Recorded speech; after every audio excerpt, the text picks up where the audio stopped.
understand? So to do kiruv, you have to learn Torah. One doesn't go without the other. He sent me a video yesterday of a cousin, he said, the more Yirat Shamayim you have, the more people will listen to your Torah and accept it. Okay, that's Chazal. That's Chazal.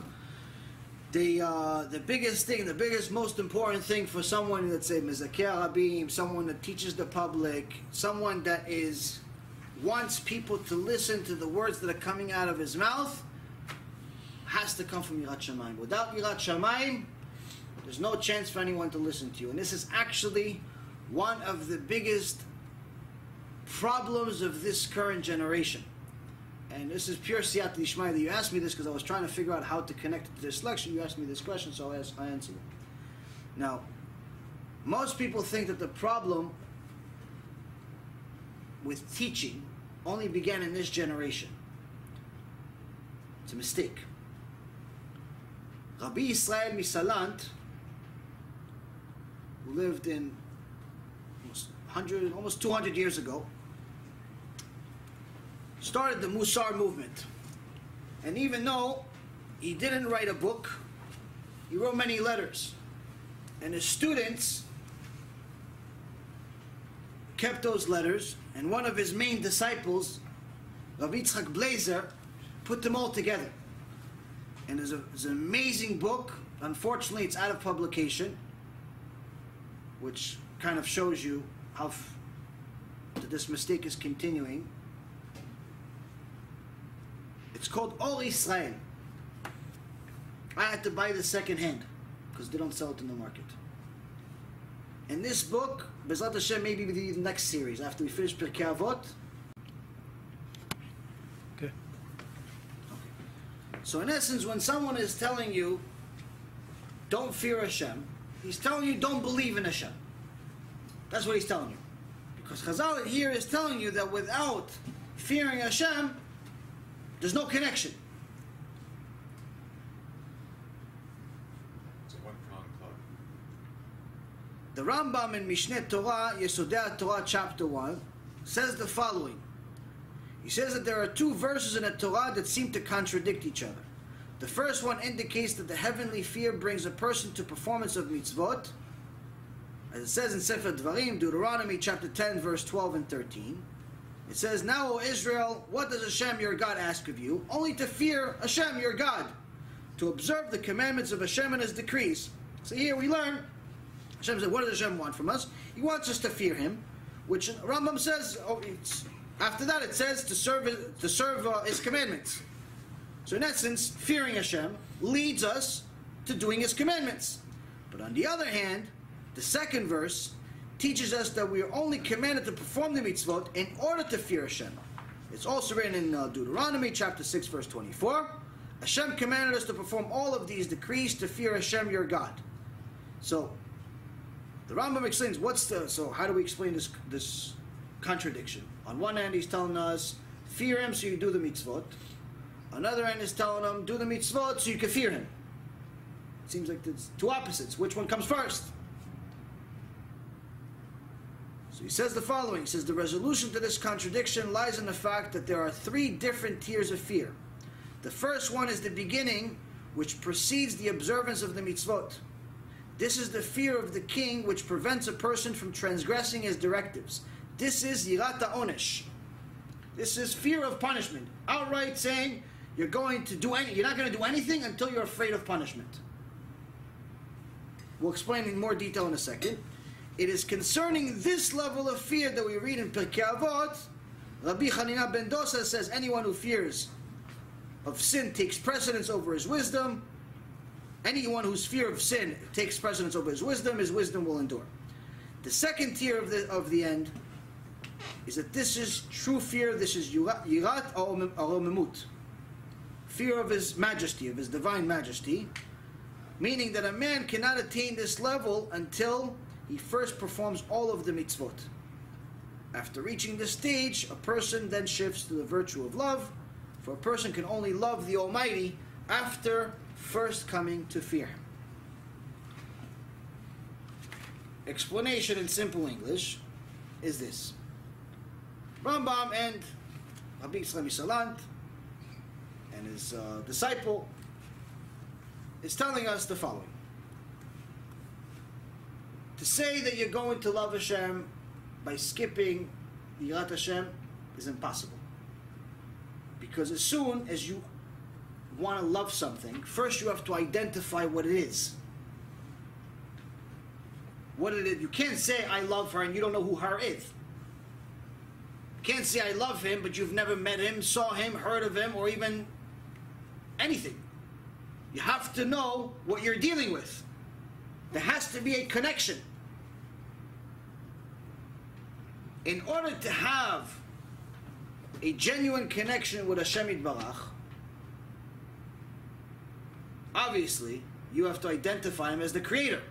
Otherwise, it's not Hashem. If it's a friend, it's not Hashem. If it's a brother, it's not Hashem. If it's a king of kings, it's Hashem. Once you understand that he's the king of kings, the creator of all creations, the first and the last, there wasn't anything before him, there will never be anything after him, that he controls everything, that there's no outcome in the world that's without him pressing the trigger, that there's no leaf that ever gets the ability to fall off a tree without Hashem saying, allowed. You're allowed to fall off a tree. There's no permission for your eye to blink unless Hashem says, allowed. Allowed to blink. As soon as you understand the significance of this King of Kings, of course you're going to fear him. He's responsible for everything. Unless you're crazy. And if you're crazy, you're not really looking to fear Hashem. So you're not part of this conversation. But thank you for watching. You gave us more views on YouTube. So the point here is that as soon as you understand who you're dealing with, of course you're going to fear him, because Chas v'Shalom, he's going to punish you. The human creation was created in such a way that we only act most of our actions out of fear. You go to work not because you want to make money. You go to work because you don't want to be poor. People are more afraid of being poor than aspiring to be rich. Proof? Why do people that are making $10 an hour still go to work? They know that tomorrow is going to be the same thing. They're also going to make $10 an hour. They're not going to suddenly make $100 an hour. They're not going to suddenly invent the next Facebook. They're still going to make $10 an hour tomorrow. Why do they go to work? Because they don't want to be broke. They don't want to be homeless. They don't want to starve. They go to work because they fear poverty. Why do people have a partner? Because they fear loneliness. Why do people eat? Because they don't want to starve to death. Why do people get educated? Because they don't want to be called stupid and be the guy that's cleaning bathrooms at the age of 60 years old making $10 an hour. They want to be the guy that's paying him $10 an hour but owns the building. We operate out of fear. Everything. So anyone that tells you don't be afraid doesn't want to be human. He wants to be something else. So the same thing goes with connecting to Hashem Yitbarach. It has to start with identifying what you're dealing with. As soon as you identify what you're dealing with is Hashem Yitbarach, it's the creator of all creations, of course you're going to fear him. But your aspiration, your goal, should be to get higher. Not to only fear punishment, but to get to a higher level. Like the relationship between a man and a wife when it's a healthy relationship. What is the relationship between a man and his wife in a healthy relationship? They fear hurting each other. They don't fear punishment from the other side. The wife is not fearing a husband slapping her, and the husband is not fearing his wife stabbing him. As long as it's again, a healthy relationship. What do they fear? They fear that they will offend each other. They fear that they will hurt each other. They fear that they won't talk to each other, or possibly love each other any less. That's what a healthy relationship fears. That is a healthy fear. That's the fear you want to aspire to. Once you get to that level of fear with Hashem, where you are afraid of hurting the relationship you have with Hashem, you're afraid of Him stepping one step away from you, because every sin puts a block between you and Him. Every time you make a sin, puts a block between you and Him. Every time you make a mitzvah, you push it away. Every time you fix a midah, you push it away. In Shmona Prakim, the Rambam Shmona Prakim, he says, what was the difference between Moshe Rabbeinu, the prophet of prophets, and all the other prophets? Why does it say that Moshe Rabbeinu spoke to Hashem face to face, but all the other prophets, they spoke to Hashem through a trance, through meditation, through sleeping, dreams, and so on? What was the difference?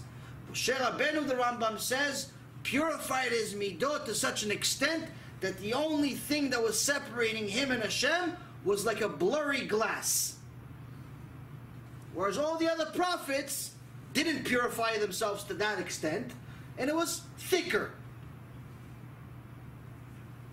Same thing with us. We want to get there, we want to get to a real good relationship with Hashem Yitbarach, fear punishment. Eventually graduate to a point of fearing hurting the relationship. Once you fear hurting the relationship, then Rabbi Yisrael Misalant is telling you, then you're going to start loving Him. That is the beginning of loving Hashem. Meaning the highest level of fear is the beginning of love. But you can't get this love by skipping fear. Because loving Hashem without fearing Him is impossible. It's not me saying it. This is everywhere. Sifrei Tzadikim, Musar, Gemara, anywhere.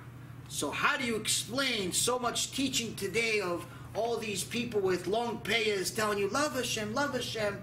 Yeah, He loves you, He's your brother, He's your father, He's your sister, He's your everything. And everything, it makes Hashem Elochem sound like a Care Bear. Oh, He loves you, you're wonderful. Yeah, but Mechal Shabbat, yeah, but He loves you. Yeah, He loves you, but He's going to punish you if you don't do tshuva. You know that, right? It says it in the books. What is this? Where is this coming from? I don't know. That I don't know. What I do know, I know business. I ran a multi-million-dollar firm for 16 years. I know a little bit about business. And I know that being nice, telling people what they want to hear, telling people that tzaddikim, telling them they don't have to improve, that they're all perfect, they're all wonderful, making them feel good inside, making them feel like Care Bears, opens wallets. Makes donations much larger. Builds buildings, even though they're conservative and reform shuls. So, on those, they say, when you're not allowed to teach Torah for money, that's what it's referring to. It's not referring to that you're not allowed to collect tzedakah. If you're a rabbi, it's teaching Torah, and you're not spending any time working in the regular world, you're allowed to collect tzedakah. There's no problem. You're Talmid Chacham, you're allowed to live on tzedakah. People will give you tzedakah, no problem. But when you become a kofel, when you change the Torah and you make it sound like one of these fairy tale stories, just because that's what opens wallets, then, my friend, on you they say Ahu. On those such people, they call them Ahu. Ahu is the worst possible curse there is in the Torah. Source, Parashat Bechukotai or Parashat Kitavo. Whichever one you want to pick. One is worse than the other. Pick one.